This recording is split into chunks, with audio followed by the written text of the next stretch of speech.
मुंबईला पाणी पुरवठा करणाऱ्या 29% पाणीसाठा धरणांमध्ये साठलेला आहे। 7 धरणांमध्ये सकाळी 6 वाजता सरासरी 28.92% इतका पाणीसाठा आहे। कालच्या तुलनेमध्ये पाणीसाठ्यामध्ये 14% वाढ झालेली आहे, तर सर्वात मोठ्या भातसा धरणामध्ये 24.50% इतका पाणीसाठा आहे। गेल्या वर्षी याच काळामध्ये मुंबईतल्या धरणामध्ये 67% इतका पाणीसाठा होता। 2024 मध्ये याच काळामध्ये मुंबईच्या धरणांमध्ये 14% इतका पाणीसाठा होता आणि सध्या धरणामध्ये जमा असलेलं पाणी हे साधारणपणे पुढच्या 3 महिने पुरणार आहे। ग्राफिक्सच्या माध्यमातून पाहूयात 7ही धरणांमधला सकाळी 6 वाजता नेमका किती पाणीसाठा होता। अप्पर वैतरणा 12.25%, मोडक सागर 52.22%, तानसा 42.85%,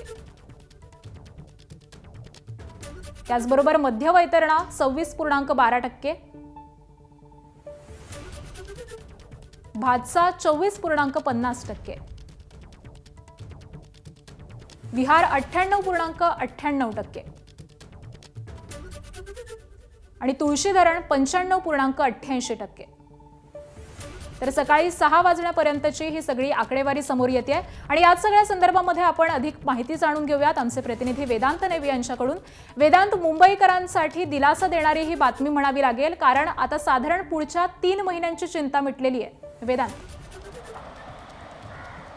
आकांक्षा, जून महिन्यामध्ये अजिबातच मुंबई आणि मुंबई उपनगरामध्ये पाऊस पडला नाही, धरण क्षेत्रामध्ये पाऊस पडला नाही आणि त्यामुळे अगदी 6-7% हा पाणीसाठा गेला होता आणि त्यामुळे राज्य सरकारकडे जो पाणीसाठा उपलब्ध आहे तो वापरण्याचा विचार मुंबई महापालिकेने केला होता। मात्र जुलै महिना जसा सुरू झाला, अगदी 2 जुलैपासून ते 7 जुलैपर्यंत ज्या प्रकारे मुसळधार पाऊस धरण क्षेत्रामध्ये होतोय आणि त्यामुळेच हा पाणीसाठा आपल्याला वाढलेला पाहायला मिळतोय। साधारणपणे 7% पाणीसाठा 3 दिवसापूर्वी होता आणि आज 28.92% पाणीसाठा, त्यामुळे साधारणपणे 20-21% वाढ या पाणीसाठ्यामध्ये झालेली आहे। मागील 48 तास आणि मागील साधारणपणे आपण 24 तासाचा विचार केला तर दीड महिना पुरेल, साधारणपणे 12% वाढ पाणीसाठ्यामध्ये झालेली आहे आणि संपूर्ण म्हणजे 28.92% सद्यस्थितीचा जो पाणीसाठा आहे तो मुंबईकरांना आणि आसपासच्या परिसराला 3 महिने पुरेल इतका पाणीसाठा आता उपलब्ध झाला आहे। मात्र मागच्या वर्षीची जर तुलना केली, साधारणपणे मागच्या वर्षी 67% पाणीसाठा होता, त्यामुळे सरासरी 50%च्या वरती हा पाणीसाठा हवा आहे। त्यामुळे अजूनही असाच पाऊस धरण क्षेत्रामध्ये पडायला हवा। खास करून आपण बघितलं तुलसी आणि विहार जे धरण आहे, जे जलाशय आहेत, त्यांची क्षमता कमी आहे, त्यामुळे साधारणपणे 95% 98% हे धरण भरलेले आहेत।